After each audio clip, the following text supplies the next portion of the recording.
So, welcome to the building of Strangerville Plaza Park as part of my Rebuilding Strangerville series.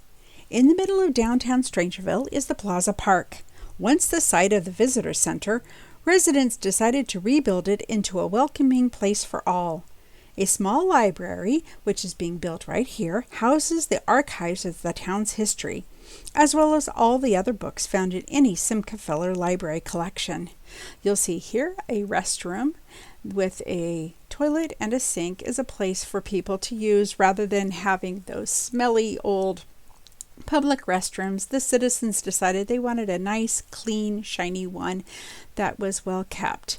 This little overhang here leads downstairs into this Simca library, and you'll see here what they decided to do was to have some open lighting, because part of this plan is to have a very open, airy, and a very environmentally friendly.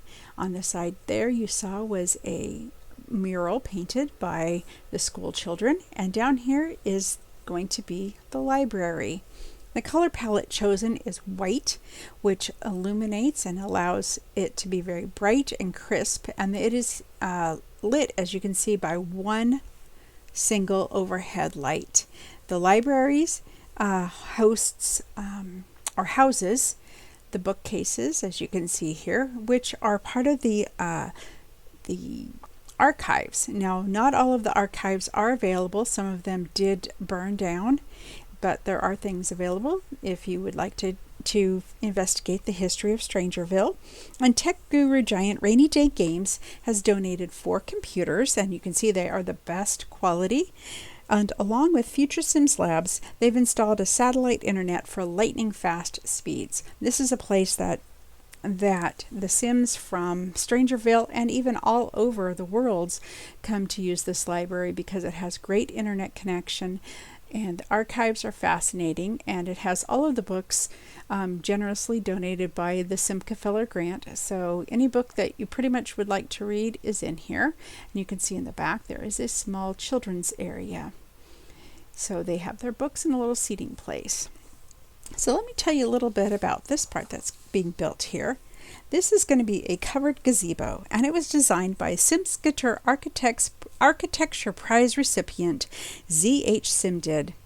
This unusual design, you can see this round design here, represents the large circular cloud that was seen forming just days before the disaster struck.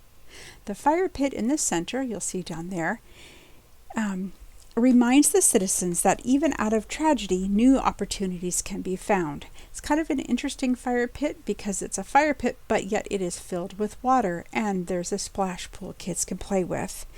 You'll notice that the park has swing sets, it has a basketball court, amenities for ages of all ages, and it has received the Barnabus Skye Memorial Award for public spaces rising from the ashes of fires. We'll move in here to the live action portion, and you can see how much the Sims enjoy this park. The park came in just slightly under budget with 76,945 simoleons in total. It is zoned as a library, or zoned as a park, but it is also a library, and it has some of the best hot dogs and hamburgers you'll find at that food stall. In the covered area, you'll see a couple of benches. There's the fountain that represents kind of the rising from the ashes, but yet it's with water. So that's kind of a strange thing, but that's part of Strangerville. You'll see the chess tables, where Sims will often play. I guess it's too nice today. They don't want to be in the covered area. Sometimes you'll see Sims napping, but most of the time they're off playing. And there are the hot dogs, hamburgers, tofu dogs, and veggie burgers. So for vegetarians and meat eaters alike. Ahead here on the wall is the mural painted by the local school children, and this is Jess Sigworth. She's a local who moved away to Salvador for a while, but when she joined the military, she's now been sent back here to the base, and she and her family enjoy coming to this park quite often. You'll see their house in the distance. It's the green one. This part of the park over there to the right is an open air area with picnic tables and grills to barbecue.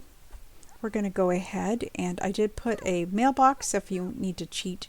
It's kind of handy to have. And down here is the library portion of the park, and I might keep saying library instead of park. I'm not sure. Apologize. But as you can see, it's light and bright and clean. 4 high-speed computers, and light comes in from upstairs. This is the bathroom. No smelly, uncomfortable public restroom. The Sims here have a nice, clean restroom to use, and as you can see, it's all using natural lighting and glass roof, so solar. And here is the jungle gym.